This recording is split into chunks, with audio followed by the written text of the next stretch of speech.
জাহান্নাম। জাহান্নাম প্রসঙ্গে আলোচনা করব ইনশাআল্লাহ। এই মর্মে আল্লাহ সুবহানাহু ওয়া তাআলা বলেন, ইয়া আইয়ুহাল্লাযীনা আমানুত্তাকুল্লাহা হাক্কা তুকাতিহি ওয়া লা তামুতুন্না ইল্লা ওয়া আনতুম মুসলিমুন। আল্লাহ বলছেন, হে বিশ্বাসীগণ,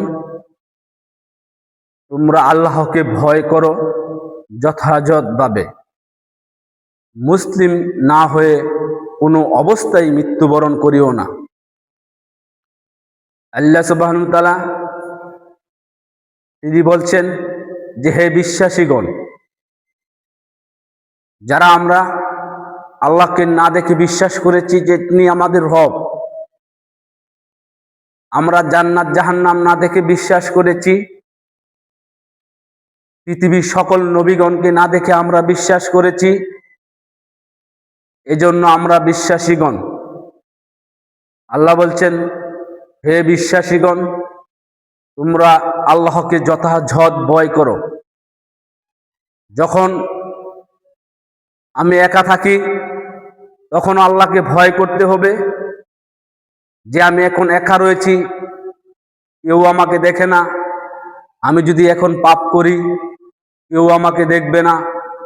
আমি যদি এখন জেনায় লিপ্ত হই কেউ দেখবে না। আমি যদি এখন পাপে জড়িত হই তাহলে কেউ আমাকে দেখবে না।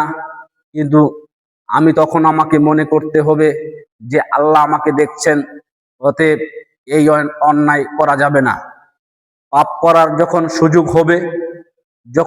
হবে তখন যদি আমি পাপ থেকে বিরত থাকি, তখনই আল্লাহকে ভয় করা হয় যে না, আমার রব তিনি দেখছেন, তিনি একদিন হিসাব নেবেন।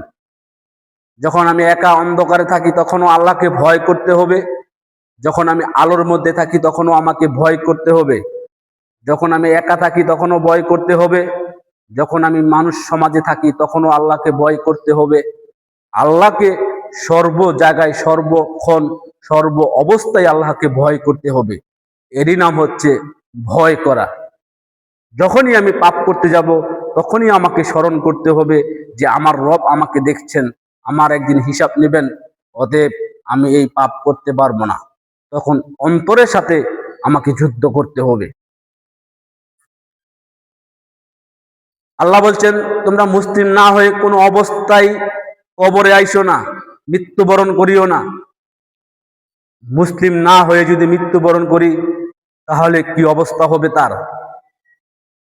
আল্লাহ সুবহানাহু ওয়া তাআলা পৃথিবীর সকল মানুষকে ঠেট দিলেন, হুমকি দিলেন যে তোমরা মৃত্যুবরণ করিও না মুসলিম না হয়ে, কবরে আইসো না মুসলিম না হয়ে। পৃথিবীতে বাবা তার সন্তানকে হুমকি দেয় যে এই ছেলেরা, তোমরা যদি আমার কথা না শোনো তাহলে আমি তোমাদেরকে সম্পদ দিব না, সব বিক্রি করে দেব। তো আল্লাহ সুবহানাহু ওয়া তাআলা সামাওয়াতি ফিল আরদি, যিনি আসমান এবং জমিন সৃষ্টি করেছেন, খলাকাল ইনসানা মিন সালসালিন কাল ফাক্কর, যিনি মানুষকে পোড়া মাটি, শুকনো মাটি থেকে সৃষ্টি করেছেন। তাহলে আমরা আল্লাহ সুবহানাহু ওয়া তাআলার সৃষ্টি, পৃথিবীর সবকিছু আল্লাহ সৃষ্টি করেছেন, তাহলে সেই রব কি ঠেট দিতে পারে না? সেই আল্লাহ কি হুমকি দিতে পারে না? আর সেই আল্লাহ বলছেন যে তোমরা ইমানদার না হয়ে, মুসলিম না হয়ে মৃত্যুবরণ করিও না। তাহলে যদি আমরা ইমানদার মুসলিম না হয়ে যদি মৃত্যুবরণ করি তাহলে আমাদের অবস্থা কি হবে? যেখানে বাবা তার সন্তানকে ঠেট দিচ্ছেন, হুমকি দিচ্ছেন, আর সেখানে আল্লাহ সুবহানাহু ওয়া তাআলা আমাদেরকে সৃষ্টি করে এই দুনিয়াতে পাঠিয়েছেন, তার নিয়ামত আমরা ভোগ করছি। তাহলে সেই আল্লাহ বলছেন তোমরা মুসলিম না হয়ে মৃত্যুবরণ করিও না কোনো অবস্থায়। তাহলে মুসলিম না হয়ে যদি কবরে যাই তাহলে কেমন হবে, কেমন পরিস্থিতি হবে, কেমন জটিল ও কঠিন হবে। কবর খুব জটিল ও কঠিন জায়গা, খুব ভয়াবহ জায়গা পাপীদের জন্য। মুসলিম না হয়ে মৃত্যুবরণ করলে তার জন্য খুব কঠিন ও জটিল জায়গা। রাসূল সাল্লাল্লাহু আলাইহি ওয়াসাল্লাম বলেন, আল কাবরা আউয়ালু মানজিল মিন মানাজিল আখির, ফাইন্না জামিহু ফা আদা আইসারু মিনহু ওয়া ইল্লা মিনহু ফা আসাত্তু মিনহু। আল্লাহ রাসূল বলছেন, যে ব্যক্তি কবরে বেঁচে যাবে, সামনে আরো যে ধাপ রয়েছে সেখানে তার সহজ হয়ে যাবে। আর যে কবরে বাঁচতে পারবে না, সামনের ধাপগুলো তার জন্য অনেক অনেক জটিল ও কঠিন হয়ে যাবে। রাসূল সাল্লাল্লাহু আলাইহি সাল্লাম বলেন, মা রাআইতুম মানজারাম কাত্তু আল কাবরা মিনহু আফজালু মিনহু, যে আমার জীবনে আমি দেখিনি এমন দৃশ্য যা কবরের চাইতে আশ্চর্যজনক হতে পারে। কবর একটি আশ্চর্যজনক জায়গা, কবর একটি জটিল ও কঠিন জায়গা। মানুষ মানুষ যখন মারা যায় তখন তাকে আমরা কবরে রেখে আসি, তখন দুইজন মুনকার এবং নাকির ফেরেশতাও তাকে প্রশ্ন করে, মান রাব্বুকা মান দিনুকা মান নাবিউকা, তোমার রবকে, তোমার দিন কি, তোমার নবীকে। সে যদি পাপী হয়, অপরাধী হয়, তাহলে সে বলবে হাই লাদ্রি হাই লাদ্রি হাই লাদ্রি, আমি কিছুই জানি না, আমি কিছুই জানি না।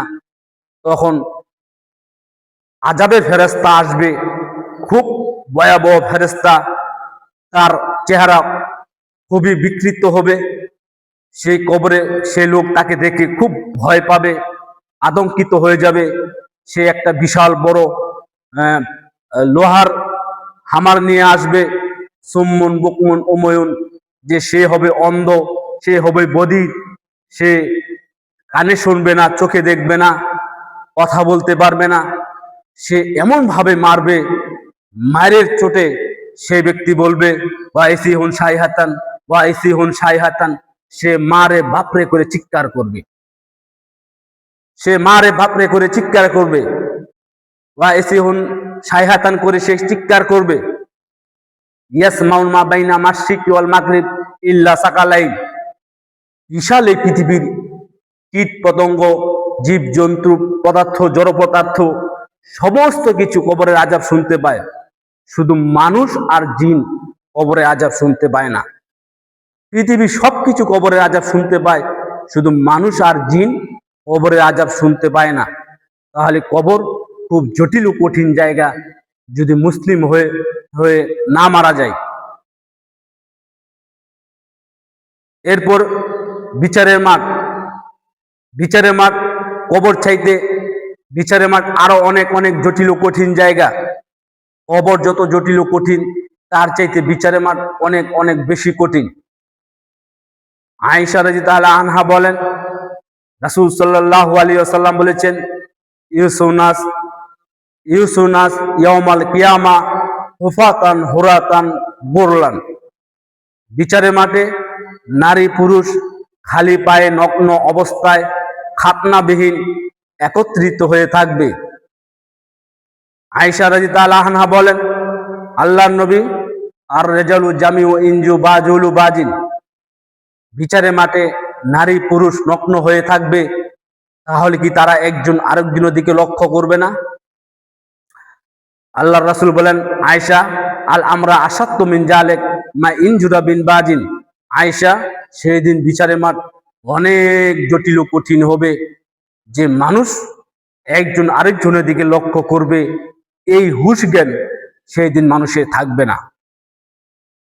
সেই দিন এরকম পরিস্থিতি থাকবে না। মানুষ সবাই তার আমল নিয়ে চিন্তিত থাকবে, কেউ কারো পরিচয় সেদিন দিবে না।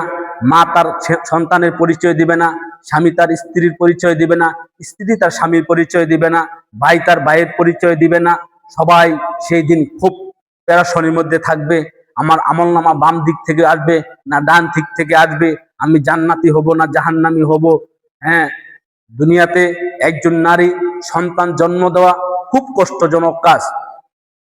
যারা গর্ভ অবস্থায় যে নারী মারা যাবে, সে বিচারের মাঠে তার সন্তান প্রসব হয়ে যাবে। সে কিয়ামতের মাঠে ভয়াবহতা দেখে সে এতটা পেরেশানির মধ্যে থাকবে যে তার কখন সন্তান জন্ম হয়ে প্রসব হয়ে গেছে সে বুঝতেই পারবে না। অথচ একজন নারী দুনিয়াতে সন্তান জন্ম দেওয়া তার জন্য সবচেয়ে কষ্টজনক কাজ। আর সেই দিন সে এতটা পেরেশানির মধ্যে থাকবে, সে সন্তান কখন পেট থেকে পড়ে গেছে সে বলতেই পারে না। দুনিয়াতে একজন নারীর কোল থেকে বাচ্চা পড়ে যাওয়া এত সহজ কাজ নয়।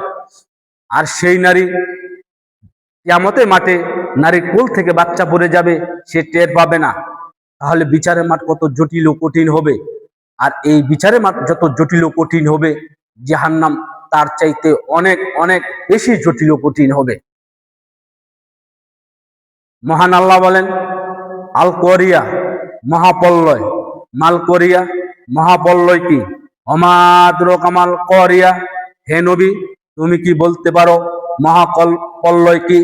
ইয়াউমা ইয়াকুনুন নাসু কাল ফারাশিল মাবসুস, সেই দিন মানুষ পঙ্গপালের মতো। ওয়া আম্মা মান খাফফাত মাওয়াজিনু, যার নেকির পাল্লা হালকা হবে, ফা উম্মুহু হাহিয়া, তার থাকার জায়গা হবে হাবিয়া নামক জাহান্নামে। ওমা আদরাকা মাল হিয়া, হে নবী আপনি কি বলতে পারেন হাবিয়া নামক জাহান্নাম কি? নারুন হামিয়া, তা হচ্ছে আল্লাহর জ্বলন্ত উত্তপ্ত আগুন। জাহান্নাম বলতে জ্বলন্ত উত্তপ্ত আগুন, আগুন আর আগুন। মহান আল্লাহ বলেন, ইয়া আইয়ুহাল্লাযীনা আমানু কু আনফুসাকুম ওয়া আহলিকুম নারু ওয়াকুদুহান নাসু ওয়াল হিজারাত, হে বিশ্বাসীগণ তোমরা নিজেরা জাহান্নাম থেকে বাঁচো, তোমাদের পরিবার পরিজনকে জাহান্নাম থেকে বাঁচাও, যার আগুন হবে মানুষ ও পাথর। আল্লাহ সুবহানাহু ওয়া তাআলা সর্বপ্রথম নিজেকে বাঁচতে বলেছেন, এরপর তার পরিবার পরিজনকে বাঁচতে বলছেন। মহান আল্লাহ বলেন, ওয়ালাকাদ জারাকনা লি জাহান্নামা কাসীরাম মিনাল জিন্নি ওয়াল ইনসি, যে আমি তোমাদের জন্য আমি জাহান্নাম সৃষ্টি করেছি বহু মানুষ ও জিনের জন্য। আল্লাহ জাহান্নাম সৃষ্টি করেছেন মানুষ এবং জিনকে দেওয়ার জন্য। মহান আল্লাহ বলেন, সানাফরুকু লাকুম আইয়ুহাস সাকালান, আমি অতি শীঘ্রই মানুষ ও জিনের হিসাব নিব। আমি অতি শীঘ্রই মানুষ এবং জিনের হিসাব নিব। ফা ইয়াউমা ইজিল্লা ইউসআলু আন জামবিহি ইনসু ওয়ালা জান, যে সেই দিন তাদের পাপ সম্পর্কে জিজ্ঞাসা করা হবে না। আল্লাহ কিয়ামতের মাঠে মানুষ এবং জিনের তার পাপ সম্পর্কে জিজ্ঞাসা করবেন না। আল্লাহ সেদিন বলবেন না যে তুমি কেন সুদ খেয়েছো, কিসের অভাবে কিসের কারণে তুমি সুদ ভক্ষণ করেছো, তুমি কেন জেনায় লিপ্ত হয়েছো, তুমি কেন ওজনে কম দিয়েছো, তুমি কেন এই পাপ করেছো, এ কথা সেদিন আল্লাহ সুবহানাহু ওয়া তাআলা জিজ্ঞাসা করবেন না। পাপ করে মরেছি, অতএব আল্লাহ বিচার করে দেবেন। আল্লাহ বলছেন, আলাইসাল্লাহু বি আহকামিল হাকিমিন, যে আল্লাহ হচ্ছেন ন্যায় বিচারক, তিনি হচ্ছেন শ্রেষ্ঠ বিচারক, তিনি উত্তম বিচার করে দিবেন। পাপ করেছি, অন্যায় করেছি, বিচার হবে। অতএব আমাদেরকে সকলকেই সতর্ক ও সাবধান থাকতে হবে। আবু হুরায়রা রাদিয়াল্লাহু আনহু বলেন, রাসূল সাল্লাল্লাহু আলাইহি ওয়াসাল্লাম বলেছেন, আল্লাহ সুবহানাহু ওয়া তাআলা জান্নাত এবং জাহান্নাম সৃষ্টি করে জিবরাইল আলাইহিস সালামকে বললেন, জিবরিল তুমি যাও, আমি জান্নাত জাহান্নাম সৃষ্টি করেছি, তুমি দেখে আসো। জিবরিল আলাইহিস সালাম জান্নাত প্রবেশ করে দেখে এসে বলছেন, ইয়া রব্বি, তোমার হে আমার রব, তোমার ইজ্জতের কসম করে বলছি যে তোমার এই জান্নাতে যাবে না এমন কোন লোক রয়েছে। আল্লাহ বলছেন, জিবরাইল তুমি জান্নাত আবার দেখে আসো। জিবরাইল আলাইহিস সালাম জান্নাত আবার দেখে এসে বলছে যে ইয়া রব্বি, হে আমার রব, আমি আপনার ইজ্জতের কসম করে বলছি যে আমার আশঙ্কা হয় আপনার এই জান্নাতে কেউ যেতে পারবে কিনা। দেখেন, জিবরাইল আলাইহিস সালাম বাক্য পরিবর্তন করে ফেললেন। তিনি প্রথমবারে বললেন যে এই জান্নাতে যাবে না এমন কোন লোক রয়েছে, দ্বিতীয়বার দেখে বলছেন যে আমার আশঙ্কা হয়, আমার সন্দেহ হয় যে এই জান্নাতে কেউ যেতে পারবে কিনা। তাহলে জিব্রাইল আলাইহিস সালাম তিনি কি দেখতে পেলেন প্রথমবারে, আর কি দেখলেন দ্বিতীয়বারে? তিনি প্রথমবারে দেখতে পেলেন যে জান্নাত এত নাজ নিয়ামত দিয়ে পরিপূর্ণ, জান্নাত এত দামি জায়গা যে পৃথিবীর মানুষ যদি এই জান্নাতের কথা শোনে তাহলে তাহলে তো সবাই যেতে চাইবে। রাসূল সাল্লাল্লাহু আলাইহি সাল্লাম বলেন, ওয়ালা নাসিফ হুয়া খায়রুম মিনাদ দুনিয়া ওয়া মা ফিহা, জান্নাতের একটা নারীর গায়ের উপরে যে ওড়না রয়েছে, এই ওড়নাটার দাম এত মূল্য হবে যে সারা পৃথিবী বিক্রি করলেও সেই জান্নাতের নারীর একটা ওড়নার দাম হবে না। তাহলে জান্নাত কত দামি জায়গা। এরকম জান্নাতে একজন পুরুষের নারী থাকবে, স্ত্রী থাকবে ৭২ থেকে ৭৩ জন। তাহলে সেই স্ত্রীরা কেমন দেখতে কেমন হবে? একটা ওড়নার দাম যদি সারা পৃথিবীর চাইতে দামি হয়, তাহলে আরো যে কত কিছু রয়েছে এগুলার দাম কেমন হবে? রাসূল সাল্লাল্লাহু আলাইহি সাল্লাম বলেন, ইন্না ফিল জান্নাতি শাজারায় ইয়াসিরু রাকিবাল মুশরিক মে আমলা ইয়াকতাহা, জান্নাতের একটা গাছের নিচ দিয়ে তার ছায়া দিয়ে একটা দ্রুতগামী ঘোড়া ১০০ বছর দৌড়াবে, তবুও তার ছায়া শেষ করতে পারবে না। তাহলে জান্নাত কত বড়! একটা গাছ যদি এত বড় হয় যে একটা দ্রুতগামী ঘোড়া ১০০ বছর দৌড়াবে, তার ছায়া শেষ করতে পারবে না, তাহলে এরকম গাছ কত রয়েছে সেটা আল্লাহই ভালো জানেন। তাহলে জান্নাত কত বড়, জান্নাত কত নিয়ামত জায়গা। রাসূল সাল্লাল্লাহু আলাইহি সাল্লাম বলছেন, ওয়ালাকা আমসালু দুনিয়া ওয়া আশারাতু আমসালিহা, যে সর্বশেষ যে ব্যক্তি জান্নাতে প্রবেশ করবে, যার পরে আর জান্নাতে কেউ প্রবেশ করবে না, ওই ব্যক্তি জান্নাতের সীমানা হবে, তার জান্নাতটা এত বড় হবে যে এই পৃথিবীর 10টা পৃথিবীর সমপরিমাণ হবে তার জান্নাত। তাহলে সর্বশেষ ব্যক্তির জান্নাতটা যদি এই পৃথিবীর 10টা পৃথিবীর সমান হয়, তাহলে যারা কিয়ামতের মাঠ থেকে জান্নাতে প্রবেশ করবে, জান্নাতুল আদন, জান্নাতুল মাওয়া, জান্নাতুল নাইম, জান্নাতুল রাইহান, জান্নাতুল ফিরদাউস যারা প্রবেশ করবে, তাহলে সেই জান্নাত কেমন হবে? সর্বশেষ ব্যক্তির জান্নাত যদি পৃথিবীর 10টা সমপরিমাণ হয়, তাহলে যারা কিয়ামতের মাঠ থেকে জান্নাতে যাবে তাদের জান্নাতটা কত বড় হবে। এই জান্নাত দেখে জিবরাইল আলাইহিস সালাম বলছেন যে এই জান্নাতের কথা যদি মানুষ শোনে তাহলে তো সবাই যেতে চাইবে। তখন আল্লাহ বলছেন, জিবরাইল তুমি জান্নাত আবার দেখে আসো। তখন জিবরাইল আলাইহিস সালাম দ্বিতীয়বার জান্নাত দেখে এসে বলছে যে আমার আশঙ্কা হয় যে এই জান্নাতে কেউ যেতে পারবে কিনা। তিনি দ্বিতীয়বার দেখতে পেলেন যে হুফফাতিন নারু জান্নাতুল বিল মাকারিহি, যে আল্লাহ সুবহানাহু ওয়া তাআলা জান্নাতকে দুঃখ, কষ্ট, নিয়ম নীতি, অপমান, নিয়ম নীতি দিয়ে জান্নাতকে ঘিরে রেখেছেন। আল্লাহ সুবহানাহু ওয়া তাআলা জান্নাতকে ঘিরে রেখেছেন দুঃখ কষ্ট দিয়ে, নিয়ম নীতি দিয়ে জান্নাতকে ঘিরে রেখেছেন। যে জিবরাইল আলাইহিস সালাম বলছেন যে এই জান্নাতে প্রবেশ করা অত সহজ নয়। দুনিয়াতে মানুষকে কষ্ট ভোগ করতে হবে, আল্লাহ সুবহানাহু ওয়া তাআলা এবং রাসূল সাল্লাল্লাহু আলাইহি সাল্লামের নিয়ম নীতি মেনে চলতে হবে, তাদের বিধান মেনে চলতে হবে। দুঃখ কষ্ট মানে যে যখনই মানুষ বিপদ পড়বে তখন আল্লাহর প্রশংসা করবে, যখন মানুষ হালাল পথে উপার্জন করবে তখন তাকে কষ্ট করতে হবে। হালাল পথে উপার্জন করে 10 তলা 20 তলা বিল্ডিং করা যায় না, বড় বড় ফ্যাক্টরি মালিক হওয়া যায় না। তাহলে হালাল পথে থাকলে তাকে কষ্ট করতে হবে, কষ্ট হবে তার।